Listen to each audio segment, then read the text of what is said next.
అందరికీ నమస్కారం. Welcome to BRK. నేను మీ రమ్య. ఈరోజు మనతో పాటు ప్రముఖ జ్యోతిష్య పండితురాలు, అలాగే ప్రముఖ ఆధ్యాత్మికవేత్త, అలాగే life style designer and psychologist మనతో ఉన్నారు. హరి రఘుప్రియ గారు, మీకు నమస్కారం. నమస్తే నాన్న రమ్య. అమ్మ, నరదృష్టి అంటే ఏంటి? ఎందుకంటే నరదృష్టి తలగ్గానే ఎవరి జీవితం అయినా నాశనం అయిపోతుంది అంటారు కదా. అవును. దాని తర్వాత నరదృష్టి మనకు తగిలింది అంటే మనం ఎలా గుర్తించాలి? గుడ్. అయితే ఇది ప్రతి ఒక్కళ్ళ జీవితంలోనూ ఉంటుంది. నర దృష్టి అంటే నరుడు అంటే మనిషి, దృష్టి అంటే చూపు అని అర్థం అనమాట. అయితే ఆ చూపు మంచిగా ఉంటే పర్వాలేదు. ఎప్పుడైతే చెడు దృష్టితో ఎదుటి వ్యక్తిని చూస్తారో, ఎదుగుతున్నప్పుడు కానీ, బాగున్నప్పుడు కానీ, తనకన్నా మించి ఐశ్వర్యంలో కానీ, అందంలో కానీ, కేడర్లో కానీ, ఉద్యోగంలో కానీ ఎక్కడైనా సరే ఎదుటి వ్యక్తి బాగున్నారు అంటే కనుక చూడలేని చెడు దృష్టిని నరదృష్టి అంటారు. అయితే అది కుటుంబంలో కావచ్చు, బయట కూడా కావచ్చు. అన్నోన్ పర్సన్స్ కూడా, ఉదాహరణకి చెప్తాను, మనము స్క్రోల్ చేస్తూ ఉంటాము యూట్యూబ్లు కానీ ఇది కానీ చూస్తూ ఉన్నప్పుడు మనకి ఎవరైనా చక్కగా కనిపించారనుకోండి, అక్కడ కూడా నరదృష్టి, ఈ చూసే వ్యక్తి మంచి వ్యక్తి కాకపోతే అక్కడ కూడా ఎదురుకుండా లేకపోయినా కానీ ఈ దృష్టి దాని మీద పడి ఇంపాక్ట్ అయ్యే అవకాశాలు ఎక్కువ ఉంటాయి. అయితే ఈ నరదృష్టికి మనకి పూర్వం సామెత చెప్పేవాళ్ళు, ఎవరు అమ్మమ్మ వాళ్ళు ఏమని చెప్పేవారంటే, నరదృష్టి తగిలితే నల్లరాయి కూడా బద్దలైపోతుంది అని. అంత పవర్ఫుల్ అనమాట. అయితే ఇది ఉంది అని మనం ఎలా తెలుసుకోవాలంటే కనుక, అంతవరకు బాగుండి ఒక వ్యక్తి, ఉదాహరణకి మన ఇంటికి ఎవరైనా చుట్టాలు వచ్చారు, లేదా బయట మనం ఎవరితోనైనా మాట్లాడుతున్నాము, ఆ రెండు అయ్యాక మనం ఇంటికి వచ్చినప్పుడు కానీ, లేదా ఇంట్లో కానీ ఆ వ్యక్తి అంటే ఫ్రీక్వెంట్గా మనం మాట్లాడుతూ ఉన్నప్పుడు మనం ఎలా గమనించాలి అంటే, ఐ టు ఐ కాంటాక్ట్ వాళ్ళకు ఉండదు. మొదటి పాయింట్. మనతో మాట్లాడుతూ ఉంటారు, మనల్ని అబ్జర్వ్ చేస్తూ ఉంటారు. ఓకే, అది మనం గమనించేయచ్చు చూస్తున్నప్పుడు. తర్వాత మన ఇంటికి వచ్చినప్పుడు అమ్మలక్కలు కానీ, చుట్టుపక్కల కానీ, లేదా అంటే మన బంధువులే కానీ వస్తూనే వాళ్ళ మాటల ధోరణితో కూడా వాళ్ళు బయట వ్యక్తపరుస్తారు. నోటితో మాట్లాడుతూ ఉంటారు, కళ్ళతో చుట్టుపక్కలంతా గమనించేసి మన మీద ఆ దృష్టి పడేటట్టుగా చేస్తారు. ఈ నరదృష్టి అనేది ఒక మనిషికే కాదు, ఇంటికి ఉంటుంది, జంతువులకు ఉంటుంది, వాటికి కూడా నరదృష్టి అనేది ఉంటుంది. అయితే ఏ వ్యక్తి దృష్టి అయితే పడిందో మనం గమనించుకోవచ్చు.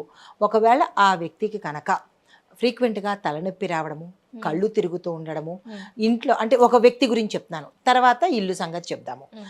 కళ్ళు తిరుగుతూ ఉండడము, వామిటింగ్స్ అవుతూ ఉండడము, దీంతో పాటుగా గిడీనెస్గా ఉండి ఏ పని చెయ్యలేనటువంటి, అంత క్రితం వరకు యాక్టివ్గా ఉండి ఆ సమయంలో కనుక వ్యక్తి డిజార్డర్ అయిపోతే అన్ని రకాలుగా జ్వరం వచ్చినట్టు, వాంతులు అవుతున్నట్టు, కళ్ళు తిరుగుతున్నట్టు, అంటే ఇది కొంతకాలం పాటు ఉంటుందా? వెంటనే మనకి ఇంపాక్ట్ తెలిసిపోతుంది. ఇది అప్పటికప్పుడు ఇలాగ ఉన్నది అంటే కనుక వెంటనే నరదృష్టి తగిలింది అని మనం తెలుసుకోవచ్చు.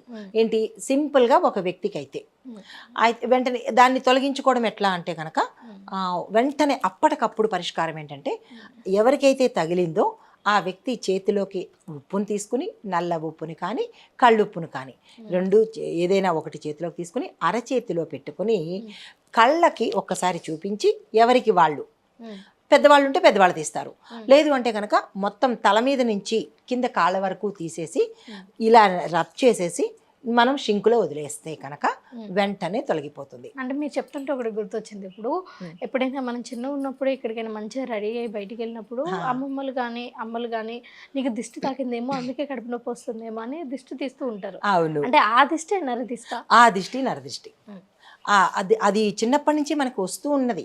ఇది పురాణాల నుంచి కూడా ఉన్నది. నరదృష్టి తగిలి చాలామంది నాశనం అయిపోయిన వాళ్ళు కూడా ఉన్నారనమాట. ఇది ఒక వ్యక్తికి జరిగితే, అదే ఇంటికి జరిగిందనుకోండి, ఆ ఇంట్లో ఉన్న వ్యక్తులకి ఏది లాభించకపోవడము, అనారోగ్య పాలవుతుండడము, దాంతోపాటు ఆ ఇంట్లో ఉన్న జంతువులు ఫ్రీక్వెంట్గా చనిపోతూ ఉండడము, తర్వాత ఏ పనులు కాకపోతూ ఉండడము, ఇలాంటి పనులు అంటే కుటుంబం మధ్యలో తగాదాలు రావడము, ఇంటికి కనుక నరదృష్టి తగిలితే ఇలాంటి సిమ్టమ్స్ అన్నీ మనకు కనబడతాయి.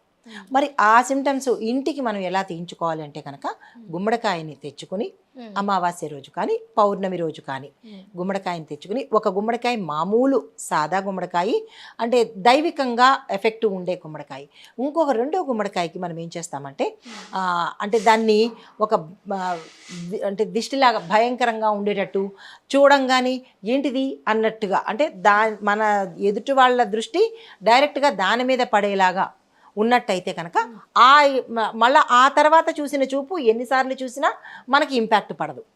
అలాగ 2 గుమ్మడికాయలు మనం కట్టుకోవాలి. అయితే ఈ గుమ్మడికాయకి ఎఫెక్ట్ పడి మంచిగా ఉన్న గుమ్మడికాయ కుళ్ళిపోవడం కానీ పగిలిపోవడం కానీ జరుగుతుందన్నమాట. అప్పుడు మనం గమనించుకోవచ్చు మనకి దృష్టి తాకింది అని. అది ఎవరు అనేది మనం గమనించలేం, కానీ అదైతే తగిలింది అనేది గమనించుకోవచ్చు అనమాట. ఇక జంతువుల మీద చూసినట్టయితే కనుక ఆవుల మీద, పుష్టిగా పాలిచ్చే గేదెల మీద, ఇంట్లో ఉన్న పెంపుడు జంతువుల మీద కూడా నరదృష్టి ఇంపాక్ట్ ఉంటుంది.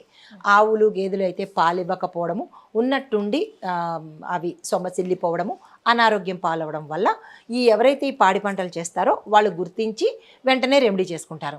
అది ఇంట్లో ఉన్న జంతువులు మన పెట్ డాగ్స్ కానీ పెట్ యానిమల్స్ కానీ ఉంటే కనుక మనము గమనించుకుని వాటి యొక్క వింత ప్రవర్తన వల్ల గమనించుకుని దానికి సంబంధించిన రెమెడీ చేసుకున్నట్టయితే కనుక నరదృష్టి తొలగిపోయే అవకాశం ఉంటుంది. అంటే నాకు ఏమనిపిస్తుంది అంటే ఇప్పుడు ఒకరు మన ఇంటికి వచ్చారు, మనం అందంగా ఉన్నాము, రెడీ అయి ఉన్నప్పుడు చూసి, లేకపోతే మనం నగలు పెట్టుకొని ఉన్నప్పుడు చూసి ఇప్పుడు వాళ్ళు అబ్బా బాగుంది అని అంటే నరదృష్టి తాకినట్ట, లేకపోతే వీళ్ళేంటి ఇంత ఉందా వీళ్ళకి, అసలు వీళ్ళకు ఉండకుండా ఉండాల్సింది అంటే నరదృష్టి తాకినట్ట? లేదు, వాళ్ళ ఎక్స్ప్రెషన్లో భావంలో మనకు అది తెలిసిపోతుంది. ఇప్పుడు తల్లి అంటుంది చాలా అందంగా ఉన్నావు, బాగున్నావు అని ముచ్చటపడి కళ్ళారా కళ్ళ నిండుగా చూసి సంతోషించే వాళ్ళది కాదు. కాకుండా మనకి చూడంగానే మన బంధువులు కావచ్చు, ఫ్రెండ్స్ కావచ్చు, ఆ భాష అంటే చాలా అందంగా ఉన్నావు అని చెప్పే ధోరణితో పాటుగా కళ్ళను గమనించినట్టయితే అది నరదృష్టి అని తెలిసిపోతుంది మనకు. ఓకే అమ్మ, నరదృష్టి అంటే ఏంటి, అసలు దానికి ఎలాంటి రెమెడీస్ చేసుకోవాలి అన్నది కూడా చాలా అర్థమయ్యే విధంగా మా బీఆర్కే ప్రేక్షకులందరికీ కూడా చెప్పారు. ధన్యవాదాలు. నమస్తే.